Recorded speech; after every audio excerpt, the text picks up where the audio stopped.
son escasísimos en relación con el discurso y la actividad que se dirige a un grupo que está estrechamente unido, codo a codo, juntos. Cuando ustedes estén en el ejercicio de su actividad docente, van a procurar no hablarle a un grupo que esté disperso. Si tienen un auditorio para un salón para 30 estudiantes, y de esos 30 están 7 estudiantes, cada uno en una esquina y 2 en el centro, ahí no hay ninguna posibilidad de hacer academia, porque no hay concentración y porque los dispositivos de distracción son mucho mayores que cuando un grupo está estrechamente unido. Esta es una actividad que me han encargado los colegas que coordinan la cátedra, de la cual yo hago parte, y me dijeron que tiene que preparar una conferencia sobre un personaje de la educación, la pedagogía y la política latinoamericana, que es conocido por ustedes seguramente, Paulo Freire.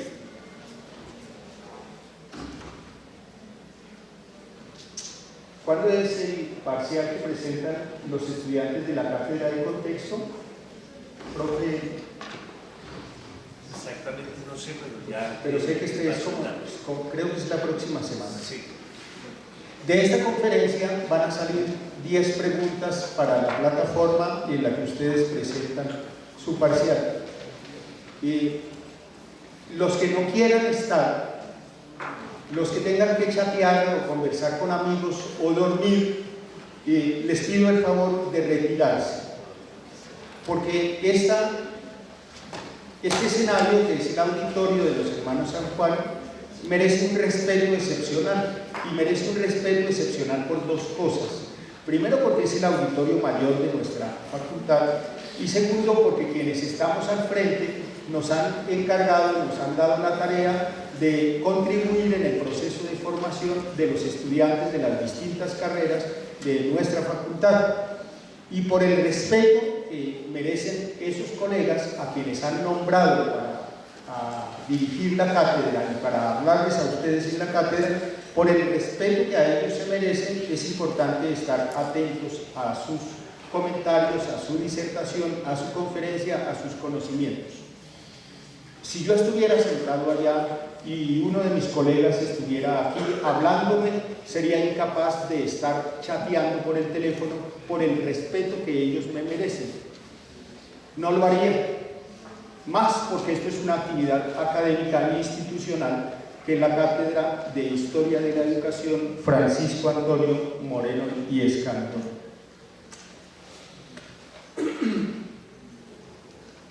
Ahí dice, no sé, todavía no, déjala primero.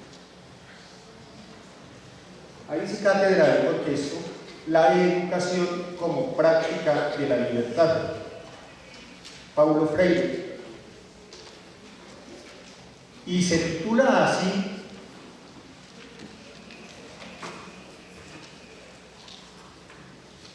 por este libro que tengo en mis manos, que se llama así, La educación como práctica de la libertad. Este es un libro, un documento que todo aquel que pretenda ser educador debe tener en su biblioteca, debe haber leído y trabajado profundamente, porque en él hay toda una enseñanza desde la pedagogía, desde la política, desde la cultura, para alguien que va a dedicar su vida a educar a otros. Y tengo en mis manos el otro libro fundamental de Paulo Freire, que se llama Pedagogía del Oprimido.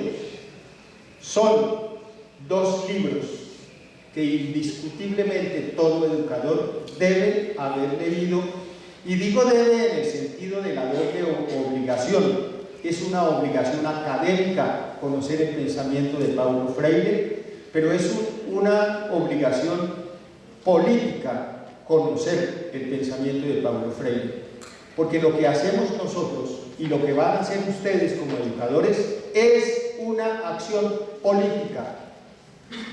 Todo acto educativo además de ser un acto de amor, dice Paulo Freire, es un acto político. Y es un acto político por una razón sencilla.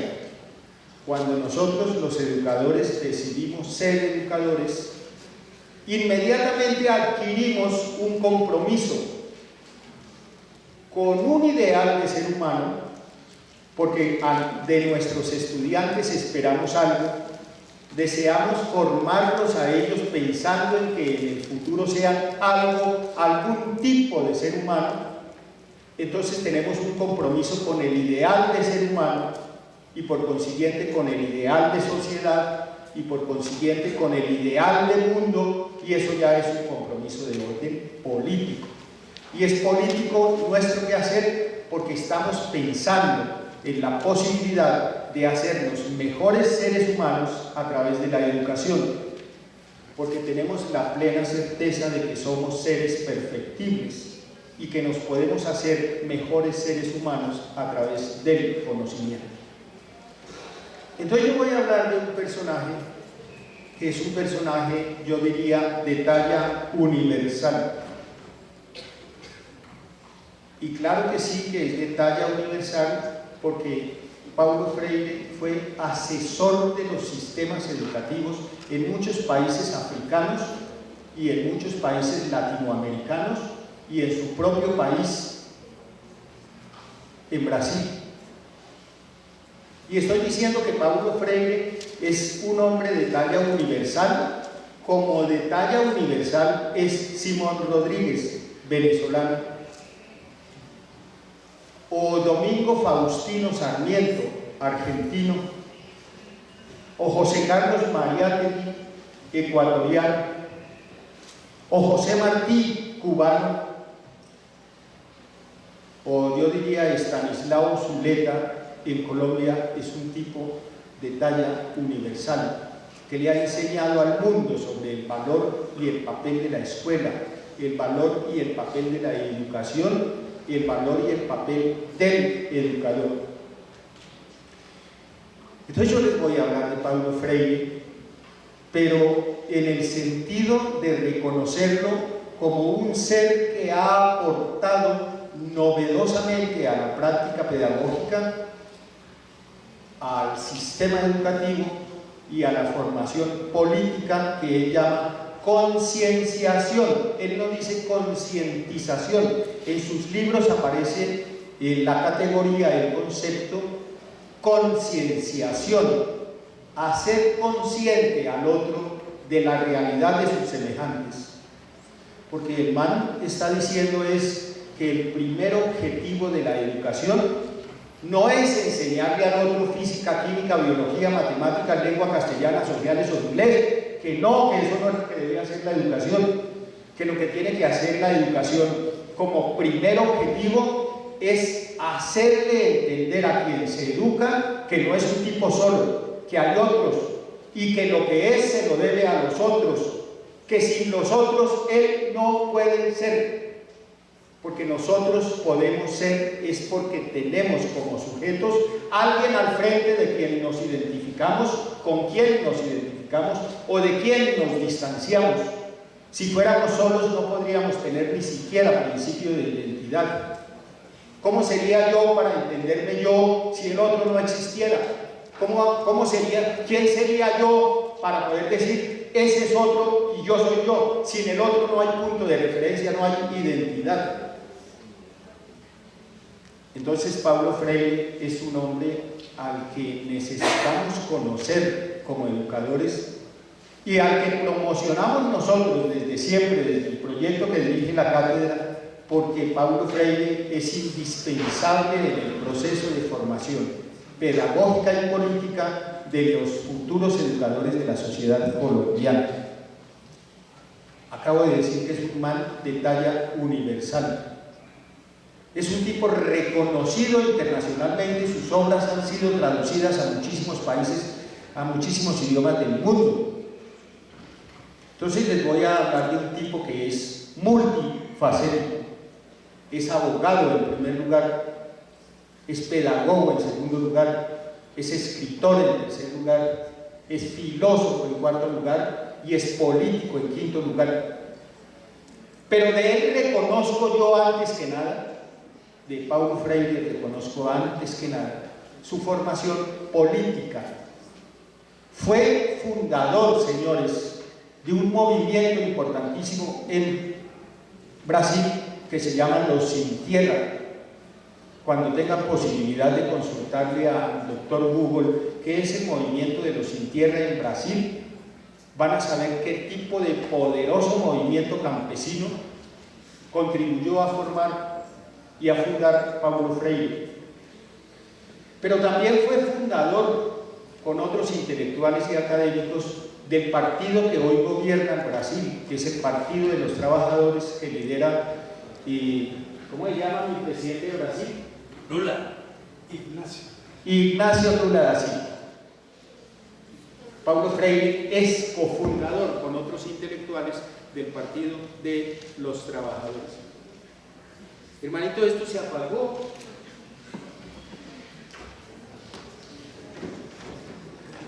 Se le acabó la batería hoy. ¿Qué se me hizo el man que graba? Venga. Está, venga. Gracias, qué pena. Y el Paulo Freire, lo que yo reconozco de Paulo Freire es su formación política, porque es un tipo absolutamente lúcido de lo que es la política en América Latina, la política en el mundo, la geopolítica del mundo. Paulo Freire nació en septiembre 19 de 1921 en una ciudad que se llama Recife, que pertenece al estado de Pernambuco. Si quieres darle la vuelta para que los colegas vayan leyendo. Pero nace en 1921 y entre el 21 y el 29 en el mundo entero está ocurriendo un acontecimiento que es la Gran Depresión Económica del año 1929. Y cuando esa gran depresión económica se produce en el 29, Paulo Freire tiene 8 años y ese man tuvo que soportar y hacerle frente con su familia a la pobreza, al hambre, al sufrimiento. Es un tipo que tuvo que pasar muchísimos inconvenientes, muchísimas penas para poder alimentarse, para poder sostenerse con su familia, que es una familia de clase media baja en la ciudad de Recife. Pero lo que ocupa a temprana edad a Paulo Freire es algo que hoy nosotros desconocemos de alguna manera, es el concepto de la dignidad humana. Él lo que está percibiendo a temprana edad, muy niño, a los 8 años, es que la gente vive en condiciones de extrema pobreza en las calles, que no hay empleo, que la gente no tiene cómo comer, que no hay una vida digna, una habitación digna. Y su pelea desde temprana edad es en función de conquistar y de trabajar en función de la dignidad humana y de la libertad. Y él entiende perfectamente, Paulo Freire entiende perfectamente que la única posibilidad de contribuir en los procesos de liberación, de emancipación de las comunidades es la educación, y de ahí que el hombre, una vez formado como abogado, se va a dedicar no al derecho, sino a la educación, porque entiende el valor de la educación en los procesos de transformación, no de la sociedad, sino de la gente. Por eso una de las frases de él, absolutamente original, dice que la educación no cambia el mundo. No lo cambia, eso es absolutamente serio, cierto. La educación no cambia el mundo. Por eso yo me sorprendo cuando salgo con los estudiantes a las movilizaciones, porque yo acompaño, los profesores lo saben, a los estudiantes en sus movilizaciones en defensa de la universidad pública. Ellos tienen una consigna que dice: ¿quién es usted? Soy estudiante. No lo escuché. ¿Quién es usted? Soy estudiante y quiero estudiar para transformar, para cambiar la sociedad. No, esa consigna está equivocada, hay que cambiarla. La educación no va a cambiar la sociedad, va a cambiar a los sujetos que sí van a cambiar la sociedad. Más adelante vamos a tener la posibilidad de hacer una reflexión sobre el pensamiento político y pedagógico de Paulo Freire. También a temprana edad se une a un movimiento que se llama Teología de la Liberación. Creo que ustedes saben perfectamente qué es la Teología de la Liberación. Es un movimiento que surge desde las comunidades eclesiales de base que piensan que la doctrina cristiana de Jesucristo es una doctrina que lucha por la liberación de los seres humanos, por la libertad de los seres humanos y por la dignidad de los seres humanos.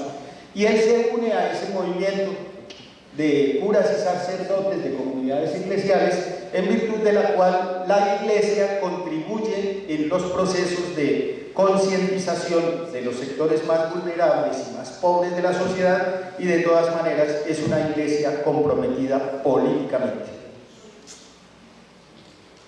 Quiero contarles que de ese movimiento que se llama Teología de la Liberación van a surgir una serie de cantantes, de intérpretes, de compositores y grupos musicales que hacen de la música una música que denuncia la realidad de los sectores más empobrecidos de la sociedad. De ahí nace Víctor Jara en Chile, de ahí nace Facundo Cabral en Argentina, de ahí van a ser Ana y Jaime en Colombia, Pablos Gallinazos en Colombia. Va a surgir un movimiento, digámoslo así, de canción que ustedes en ese tiempo no existían, no habían nacido, se llama el movimiento de la canción protesta en América Latina. Y van a surgir muchísimos grupos, Ali Primera en Venezuela, los Guaraguao en Venezuela, Inti Limani en Chile, el Quinteto Tiempo en Argentina, una cantidad de grupos musicales que a través de la música y de la canción denuncian la cruda realidad de los pueblos latinoamericanos. Ese movimiento cultural de la canción, y no solamente de la canción, también del teatro, va a nacer como resultado de la influencia del movimiento de la Teología de la Liberación. Un curita nuestro, ¿cómo se llamaba?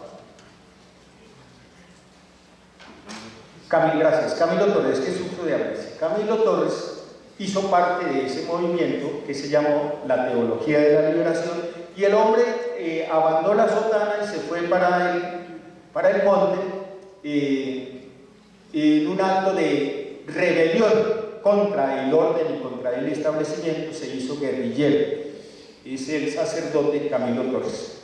Ese movimiento de la Teología de la Liberación va a influir no solamente en el mundo europeo, sino también a invadir América Latina. Una vez que el man es abogado, no se dedica al derecho, se dedica a la educación y dicta clases de portugués en colegios de la ciudad de Recife. En 1947, Paulo Freire se gradúa, en 1947 es nombrado director del Departamento de Educación y Cultura del Servicio de la Industria, y también es director del Sistema de Educación de Adultos. Quiero contarles, para su cultura general, que Paulo Freire lo que hace es entender y comprender el papel que debe cumplir la alfabetización en los sectores marginales y marginados de todo el territorio del Brasil. Pero él no solamente está pensando en su propia parroquia, él está pensando que es necesaria la alfabetización en toda América Latina. También para su cultura general, para su conocimiento de la historia, les quiero contar que los procesos de alfabetización en Colombia se iniciaron a través de una radio que se llamaba Radio Sutatensa. Y Radio Sutatensa y los procesos de alfabetización en Colombia se iniciaron con, esto es una contradicción que me parece sorprendente, se iniciaron en el mandato de un general, que es el general Gustavo Rojas Pinilla. Y en ese mandato se inician los procesos de alfabetización y de televisión educativa en Colombia. Ahí dice que en 1950 fundó un instituto, un instituto que se llama Capibarine de educación popular, y en ese sentido es que digo que él tiene esa dimensión universal junto con otros promotores en América Latina de la educación popular. En 1959 se titula como doctor en filosofía e historia, y en 1961 lo nombran director del Departamento de Cultura de la Universidad de Recife.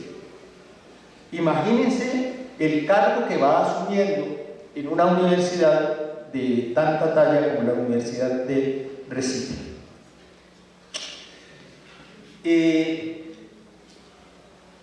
La actividad de Paulo Freire durante su ejercicio de director del Departamento de Cultura de la Universidad de Recife consiste en elaborar las guías, los procesos y la metodología para impartir desde la educación y desde la Facultad de Educación el proceso de alfabetización en los territorios y en las zonas rurales de Brasil.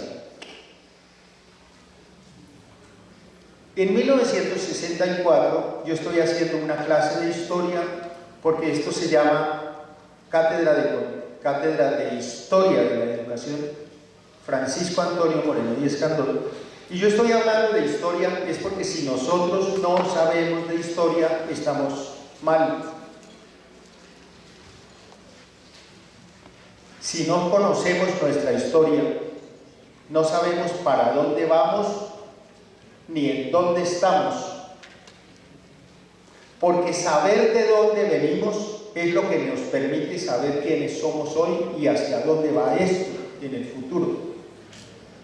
Y es lamentable que en nuestra facultad la formación histórica, la formación humanística y la formación política se hayan prácticamente erradicado de sus carreras. Y se lo digo en público porque puede venir el doctor Omer Calderón aquí y escuchar mi disertación, y hay que decir que las reformas a los proyectos curriculares acabaron con la formación pedagógica, con la formación ética, con la formación política. Ya no se dictan clases de psicología y un maestro tiene la obligación de saber de psicología. Ya no se dictan clases de economía y un maestro está obligado a saber de economía. Hicimos una facultad profesionalizante. Sí, son excelentes nuestras carreras en física, química, biología y las 10 carreras. Sí, pero la formación humanística, la formación política es supremamente pobre, inclusive la formación pedagógica. Y estoy hablando de historia es porque necesitamos saber de historia, porque si no estamos condenados a repetirla. El presidente en 1964 en Brasil se llama João Goulart. Yo no sé si ahí dice, no pasa a la otra parte.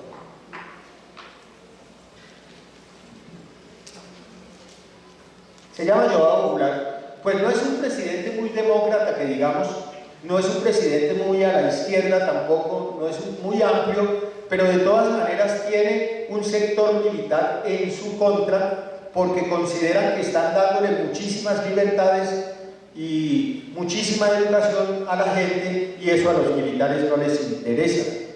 En 1964 se produce un golpe militar contra João Goulart, y como Paulo Freire había escrito y había trabajado en función de la educación, de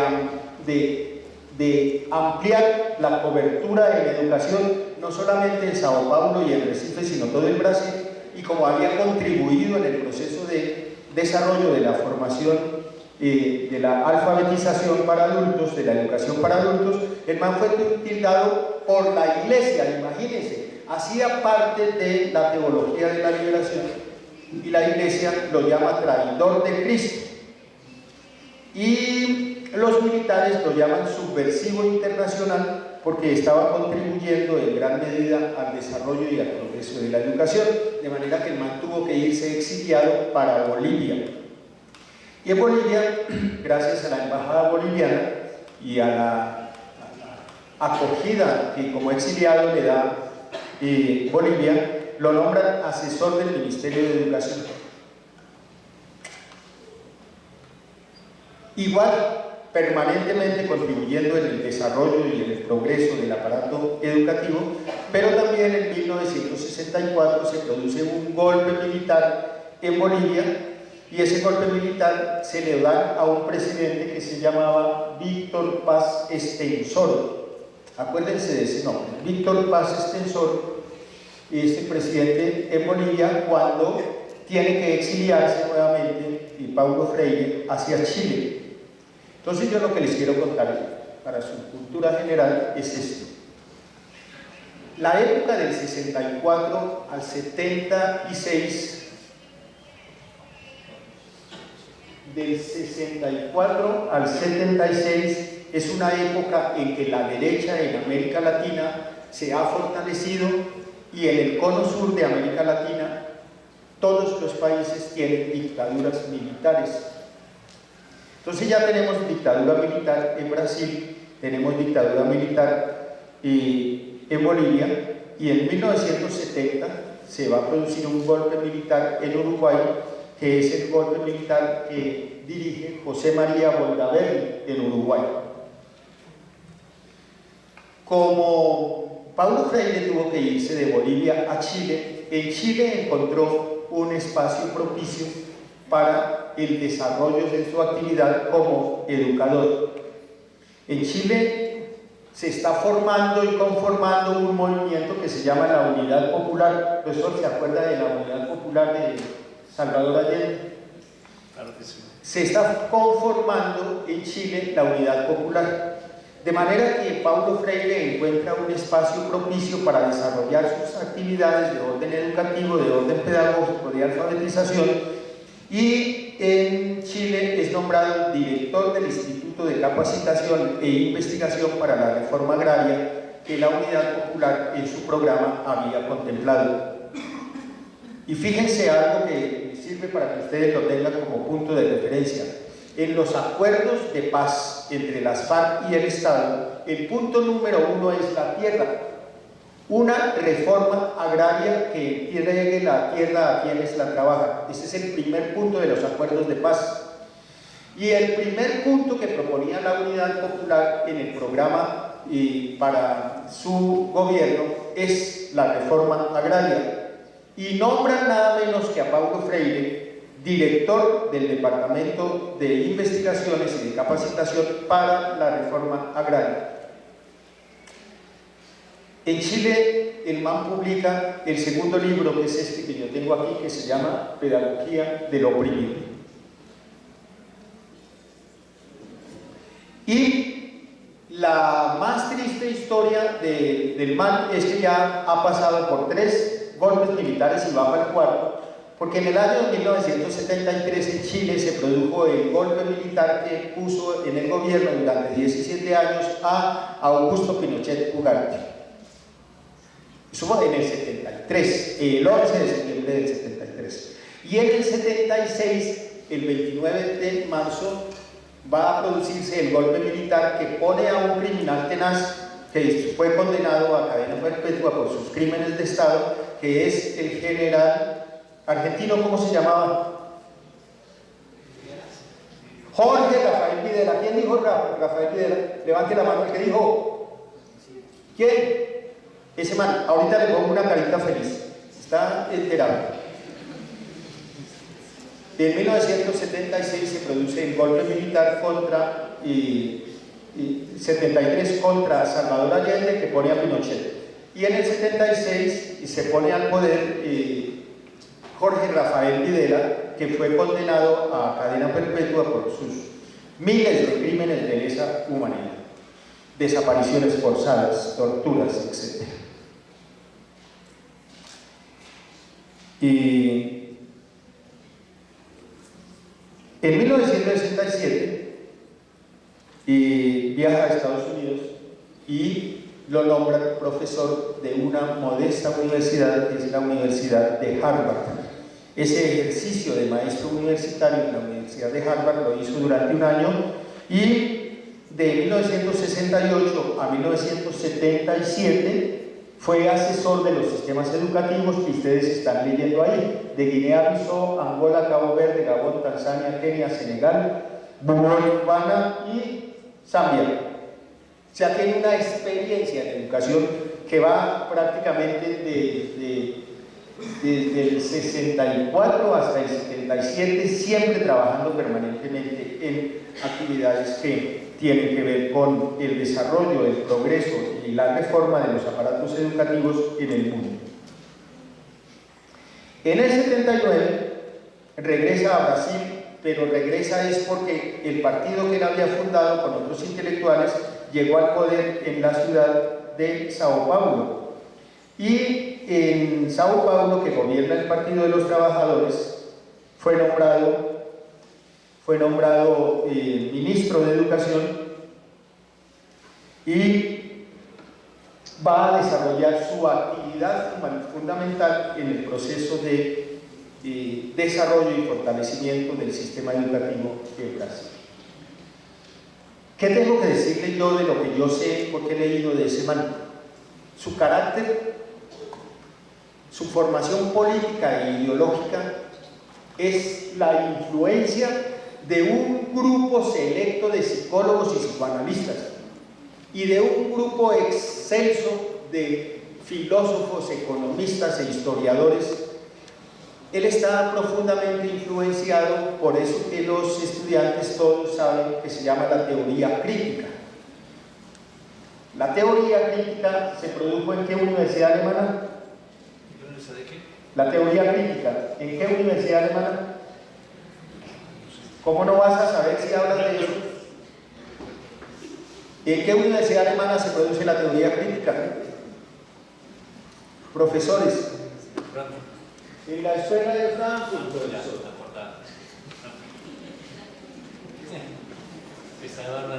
No les voy a dar Bueno, yo lo que quiero decirles es que por lo que yo he leído de Paulo Freire, por lo que tengo todos los libros que publicó Paulo Freire, los he leído todos 5, 7, 8 veces, sé de ese señor. Paulo Freire es un tipo formado no solamente porque ha leído todos los ilustrados franceses del siglo XVIII, alemanes, italianos, franceses, no es solo porque ha leído a los ilustrados del siglo XVIII, sino es un conocedor profundo de Hegel, de Nietzsche, de Kant y particularmente de Marx.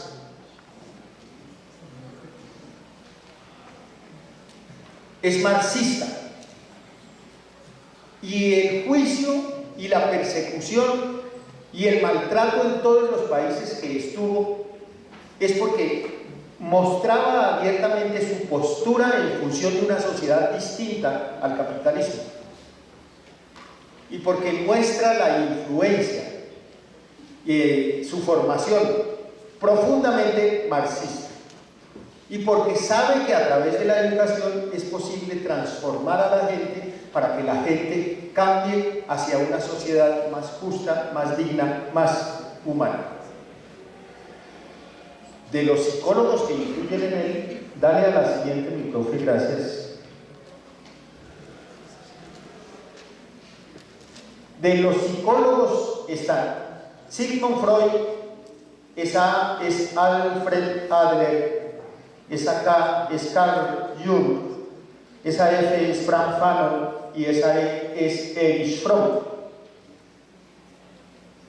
Es heredero de la teoría crítica y de la escuela de Frankfurt, lo que quiere decir que ha leído a Theodor Adorno, a Max Horkheimer, a Lois Althusser, ha leído a ¿qué más? Walter Benjamin. Muy bien. Y sus influencias filosóficas por excelencia son Don Marx, Sartre y Hegel, entre otros. Murió a los 76 años en el 1977.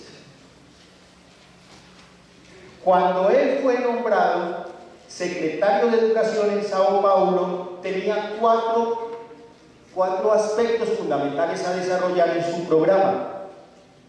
Uno, no está marcado, no sé por qué mi secretaria se equivocó, ese puntico rojo debería estar encima de democratización. El puntico es los 4 aspectos a desarrollar. Devuélvela por favor. Los 4 aspectos a desarrollar son el acceso y la permanencia de los sectores populares en la educación pública, la democratización del acceso a la educación. Eso creo que nosotros lo plagiamos porque dentro de la misión y la visión de nuestra universidad está la democratización del acceso al conocimiento. Ahí dice democratización del acceso a la educación. Tercero, permanente proceso de formación de los docentes. Quiero contarles que el MAN tiene absolutamente claro cuál es el papel de un educador en el aparato educativo, cosa que nosotros aquí en la sociedad colombiana y en el aparato educativo hemos olvidado. Nuestros docentes salen con su cartón de profesionales de la educación sin tener una profunda y clara formación política. Casi que formamos gente apolítica. Y Paulo Freire lo que está diciendo desde que se hace educador hasta que se muere, los educadores tienen que saber de política y deben tener una conciencia política absolutamente definida, porque el quehacer del maestro no es neutral. Nosotros como educadores no podemos ser neutrales, porque el conocimiento no es neutral. El conocimiento lo usan las élites y el poder lo usan para mantener en la ignorancia a los pobres, a los pueblos. Y Paulo Freire lo que está diciendo es, en la medida en que sabemos, podemos, porque saber es poder. Hay una estrecha relación entre el saber y el poder. Por eso la sabiduría popular ha hecho ese adagio que dice, el que sabe, puede, y el que no sabe, no puede. Porque hay una estrecha relación entre el saber y el poder, y eso es lo que tiene absolutamente claro don Paulo Freire. Y vamos a mirar, gracias Ricardo,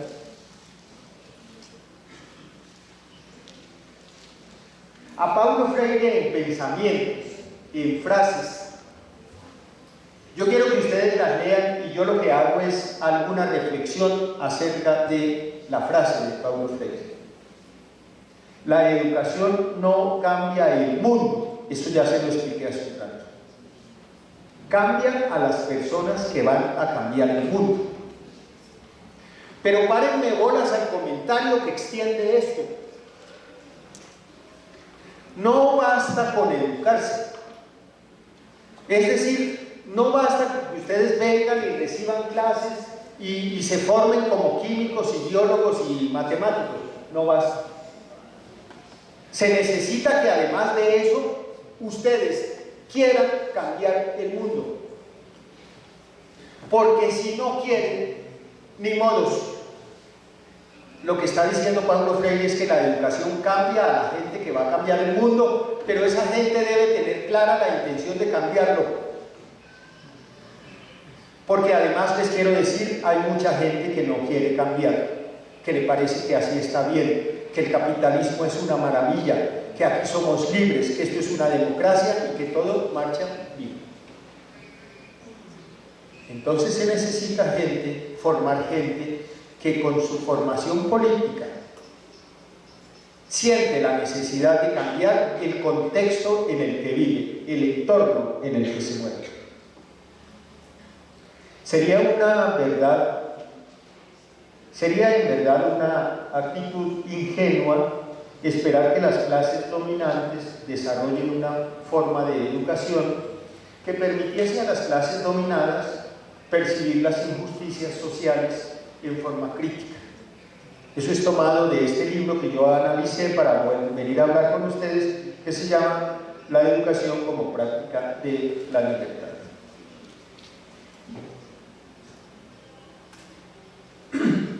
El aparato educativo está en manos del poder. La burguesía tiene en sus manos el aparato educativo. Y ellos no van a crear ni colegios ni universidades que le enseñen a la gente a pensar críticamente. No lo van a hacer. Además, si ustedes lo piensan bien, la educación superior en Colombia está en manos de la Iglesia.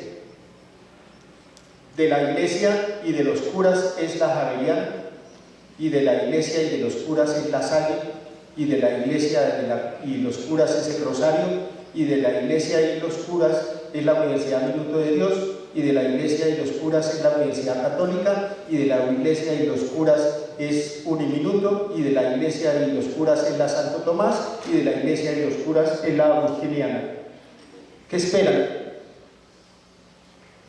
Que ellos vayan a crear y desarrollar una educación que le permita a la gente pensar críticamente el mundo. No, ellos se están formando burguesitos, gente que piensa en sí misma mirando a ver cómo consigue plata y sale de donde está. Ellos tienen negocios, ellos tienen clientes. Nosotros en esta universidad tenemos sujetos que piensan el mundo y que queremos que sí transformen la realidad en la que les toca vivir. Y esa es una verdad que no tiene vuelta de hoja. Los maestros y las maestras democráticos y democráticas, para el lenguaje incluyente que él no tenía, con el que no estaba tampoco muy de acuerdo, las maestras y los maestros democráticos intervenimos en el mundo a través del cultivo de la curiosidad que también hemos perdido como educadores. Curiosidad que no pretendemos desarrollar en nuestros discípulos, en nuestros estudiantes. Cuando uno dicta una conferencia sobre historia de las ideas políticas en un curso y uno habla una hora y cuarto sobre la teoría del Estado en Marx y al final dice, ya me cansé, ¿tienen alguna pregunta? No tienen ninguna pregunta. ¿Quieren saber algo con más profundidad? No. ¿Alguna sospecha, una intriga, una duda? No. Hemos perdido la posibilidad de preguntarnos, hemos perdido la curiosidad y el deseo de saber. Y lo que un maestro tiene que hacer, dice Paulo Freire, es desarrollar en quien se educa esa facultad para ser curioso, para pensar, para decir por qué. ¿Por qué el profesor opina que no es lo mismo hablarle a un curso unido que a un curso disperso? ¿Por qué? Nadie me dijo, venga, oiga, explíqueme, ¿cómo así usted quiere que yo me baje para estar junto con otros? Porque hay que leer un libro que se llama Psicología de las Masas de Freud y entender que los niveles de atención y concentración de un grupo disperso no son iguales a un grupo que está junto, unido codo a codo, porque las masas funcionan de una manera particular. El profesor Dani Roberto es psicólogo, me puede desmentir si yo estoy diciendo algo que no es, y él sabe de Freud y de la psicología de las masas. Gracias, profesor. A la siguiente.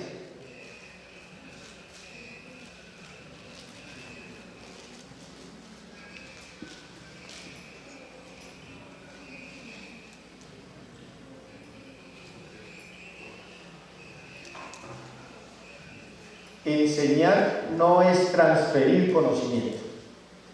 Imagínense lo que Paulo Freire escribe, esto también es tomado del mismo libro que yo leí. Enseñar no es transferir conocimiento, sino crear las posibilidades para su propia producción o construcción. ¿Qué hacemos nosotros en esta universidad? ¿Producir conocimientos o transferir conocimientos? ¿Qué hacen en sus clases, en sus distintos campos y de sus distintas carreras? ¿Producimos conocimiento propio o repetimos el que nos enseñó Foucault y Derrida y Deleuze, y ahora no hablamos por nosotros mismos, sino por Deleuze y por Derrida y por Foucault y por Pierre Bourdieu? ¿Qué tan crítica es la academia en la Universidad Distrital? ¿Qué tanto desarrollamos en los estudiantes las posibilidades de pensar por sí mismo, la autonomía de su pensamiento, para que sean capaces de construir su propia verdad? No la que dijo Foucault, ni la verdad que me dijo Freud, y menos la que me dijo Marx, sino que yo a través de esa lectura sea capaz de crear mis propias verdades, las mías. Esa frasecita tiene un sentido muy especial porque se liga con la anterior. Educar es impregnar de sentido todo lo que hacemos en cada momento. ¿Cuál es el sentido de las cosas que nosotros aprendemos? ¿Qué significan y para qué las aprendemos? Porque la pregunta de Pablo Freire en sus comienzos es esta. La primera, ¿para qué me educo yo? Esa es su preocupación. Y la segunda es ¿para qué quiero convertirme en educador de otros? Porque ustedes, además de estarse informando en este momento, tienen que preguntarse ¿para qué se educan? Y además, ¿para qué quieren convertirse en educadores de otros? Eso debe tener un sentido profundo, porque educar es impregnar de sentido todo lo que hacemos. Y para eso hay que saber de historia. Ahí está diciendo, en la segunda frase, está diciendo, necesitamos de la historia. Porque cada mañana se crea un ayer mediante un hoy. Tenemos que saber qué fuimos para saber lo que seremos. Ahí les está diciendo, estudien historia. Sin historia estamos muertos. Lo que somos se lo debemos a la historia. Esto lo dije yo en otra clase. Lo que somos se lo debemos a la historia. Díganme por qué, ¿quién dijo? ¿Cómo así? Porque nosotros hablamos español por la historia. Si nos hubieran conquistado los árabes, hablábamos árabe. Es por la historia que hablamos español. Y creemos en un Dios bonito, blanco, de ojos claros, por la historia, porque nos conquistaron los reyes católicos. Si nos hubieran conquistado los árabes, seríamos musulmanes. Y lo que somos se lo debemos a la historia. Somos un pueblo mestizo. Y ese pueblo mestizo es porque los españoles se cruzaron con las indígenas y trajeron negros esclavos de África y se mezclaron con ellos e hicieron de América un pueblo mestizo. Y se lo debemos a la historia. Y todos los pecados, tabúes y prejuicios y enfermedades que nos trajeron los españoles se los debemos a la historia. Porque sin ellos no habría una cantidad de epidemias que se produjeron durante la época de la conquista y la colonia que diezmaron la población indígena. Trajeron el sarampión, la viruela, la fiebre amarilla. Y eso lo sabemos es por la historia, señores. Gracias, Ricardo.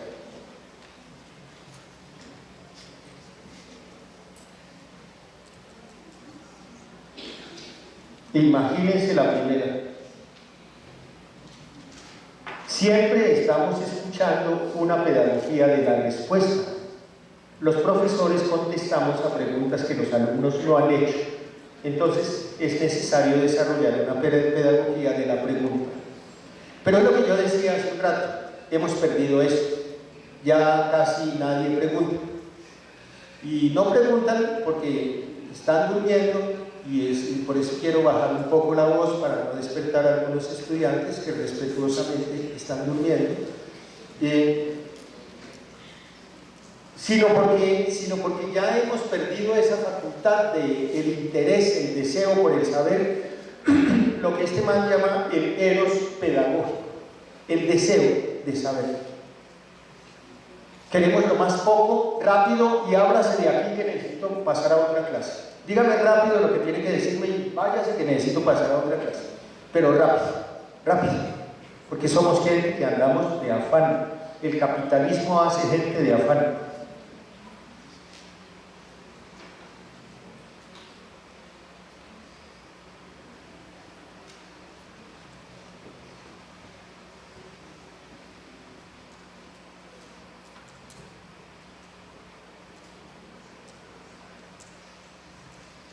Oigan, Hace unos días estaba yo en una clase que se llama Formación Integral de Educadores, es una asignatura electiva, y yo les estaba diciendo a los estudiantes que ni siquiera nosotros como educadores valoramos la profesión en la que nos formamos. Como que los imaginarios que la sociedad ha construido sobre los educadores es que nosotros somos profesionales de segunda categoría o de tercera categoría. Yo hago el ejercicio de preguntarle a mis estudiantes cuando inicio esta clase de formación integral de educadores, les digo, díganme si alguno de su familia, cuando supo que usted iba a ir a la licenciatura en algo, le dijeron, ¿por qué para maestro? Y sí, efectivamente, a la gran mayoría, antes de iniciar en su formación profesional como licenciados, les preguntaron a sus familiares, ¿por qué para maestro? Habiendo tantas otras profesiones. ¿Por qué para maestro? El man está diciendo que necesitamos que se nos dé el trato y el respeto que merecemos como maestros.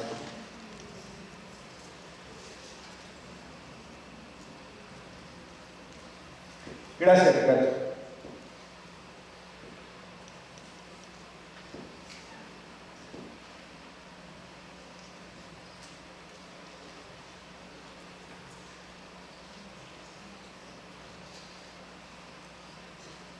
Eso es, la primera es fundamental. Ustedes que se educan para ser educadores, tienen que exigir de sus maestros una educación que los enseñe a pensar y no que los enseñe a obedecer. Porque si hay algo que nos caracteriza a nosotros, que hace parte de nuestra idiosincrasia como pueblo, es que nos han enseñado siempre, de la cuna a la tumba, como diría García Márquez, a obedecer. Porque tenemos un poder en la casa al que obedecer, y porque tenemos un poder en la escuela al que obedecer, y porque tenemos un poder en la iglesia al que obedecer, y porque tenemos un poder en la calle al que obedecer.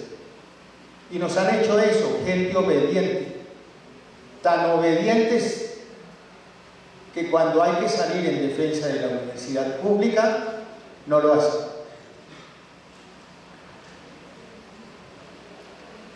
Tan obedientes que nadie se rebela contra los malos maestros. Tan obediente que nadie se rebela porque en la nueva facultad no nombraron profesores ni personal administrativo ni tienen laboratorios. Tan obedientes que estamos aquí. Y entonces, eso de lucho por una educación que nos enseñe a pensar y no por una educación que nos enseñe a obedecer, eso tiene que ser llevado a la praxis nuestra. ¿Cómo hacer para transformar las maneras de ser y de actuar?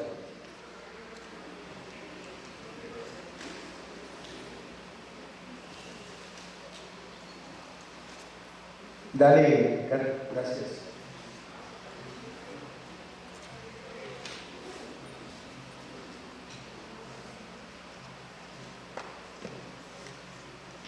La educación es siempre un quehacer político.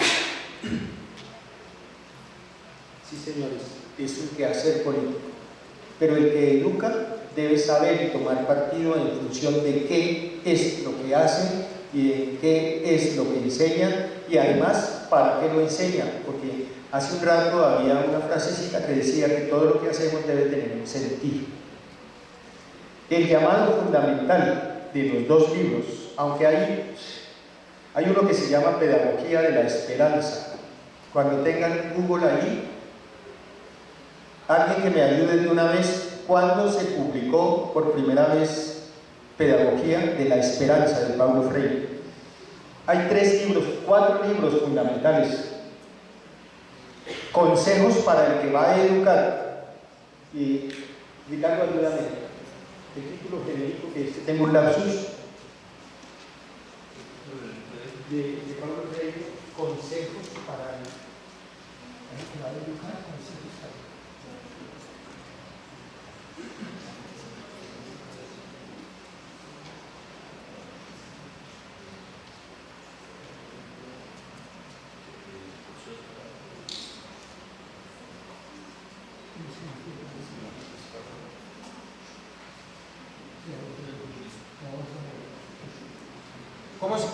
¿Cuándo hicieron Pedagogía de la Esperanza?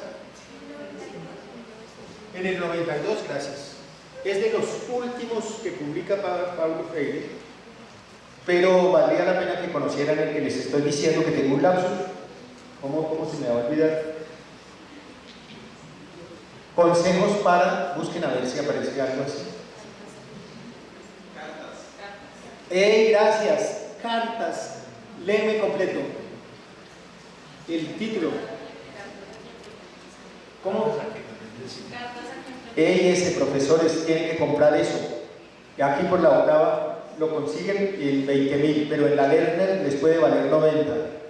Y cartas para... Cartas a quien pretende enseñar. Ya no se me olvida lo que era. Cartas para quien pretende enseñar. Eso tienen que leerlo. Es de consumo intelectual obligatorio. Yo lo que les quiero decir es que yo preparé esto sobre la base de unas frasecitas para ponerlos a ustedes en sintonía, para tocarlos a ustedes en su actividad como educadores y en su proceso de formación como educadores. Les quiero dar la palabra por si tienen preguntas. Eso de la curiosidad que dijo, preguntas. Pues los dos pueden contribuir a ampliar las bobadas que yo dije. Bueno, falta la última diapositiva.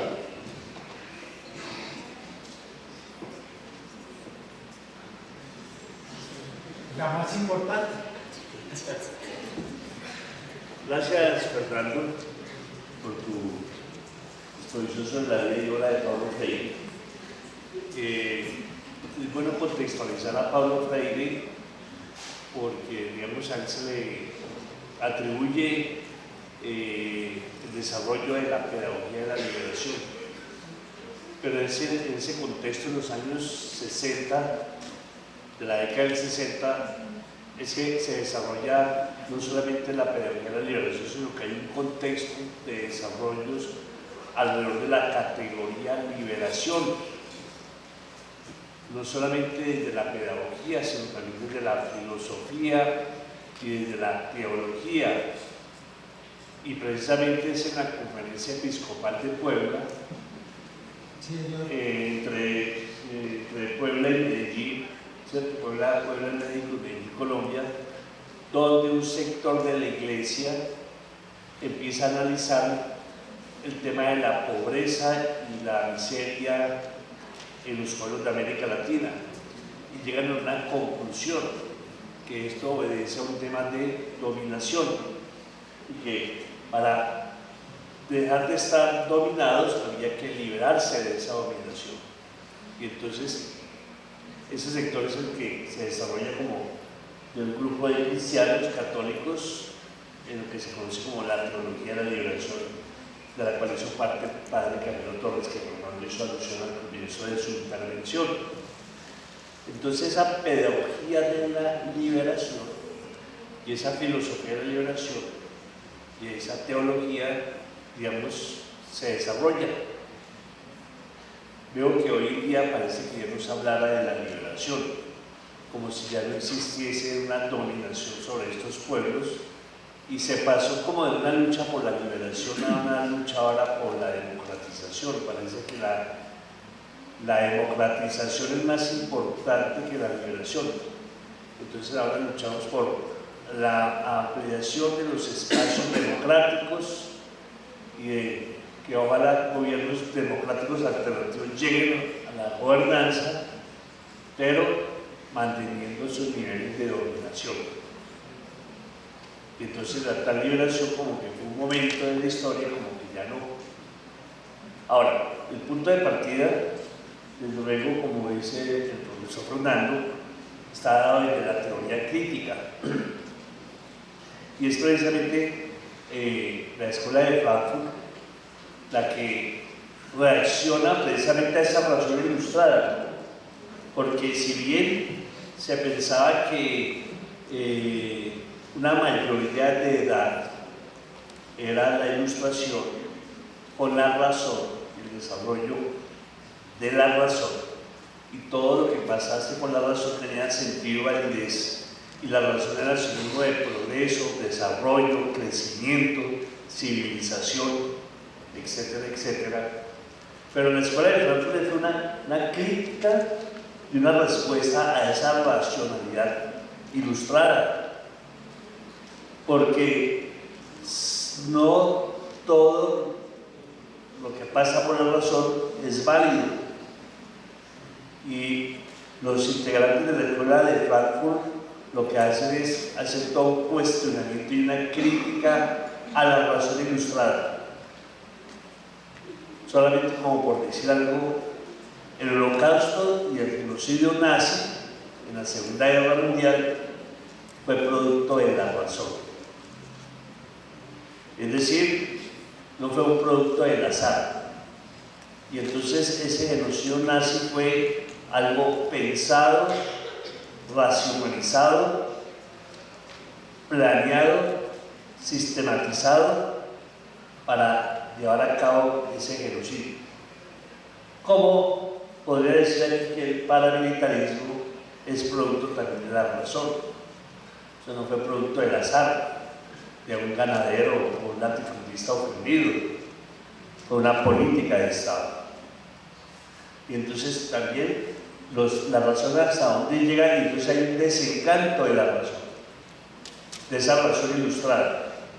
Y entonces personajes como Heidegger y otros se refugian en la religión o en el arte, en la poesía, en la literatura, se refugian allí porque como que los lugares que no estaban reconocidos como racionales, entonces se refieren allí, y esa la razón también es la que se lucha por, o sea, la que se plantea una liberación de esa racionalidad, ¿sí? Crítica, una racionalidad crítica que no quiere actuar y pensar igual como hacían los racionalistas ilustrados, sino pensarse desde América Latina una connotación distinta y crear un horizonte diferente en la construcción de América Latina. Y precisamente la pedagogía de la liberación, Pablo Freire va a coadyuvar muchísimo. De hecho, el movimiento Sin Tierra en Brasil es donde más se llevó a cabo el desarrollo o la implementación de la pedagogía crítica de Pablo Freire, que permitió no una alfabetización como la pensamos nosotros, que es enseñar a leer y escribir, porque alfabetizar no lo concebía así Pablo Freire, sino era una alfabetización política, teórico-crítica, política, y precisamente el movimiento Sin Tierra, el movimiento campesino del movimiento Sin Tierra en Brasil, implementando la pedagogía crítica de Pablo Freire, logra los niveles de concientización política, lo que hace que este movimiento sea muy fuerte en Brasil, en las luchas por la tierra. En su implementación práctica, en la praxis total, porque la pedagogía de Pablo Freire no es para teorizarla, sino para practicarla, para hacer una praxis de la pedagogía, desde el punto de vista pedagógico y político. Entonces se quería hacer como un aporte a la intervención. Fernando. Gracias. Muchas gracias. Bueno, como no tienen preguntas, ni sospechas, ni intrigas, ni comentarios, entonces los dejamos para que vayan y almuercen. Gracias.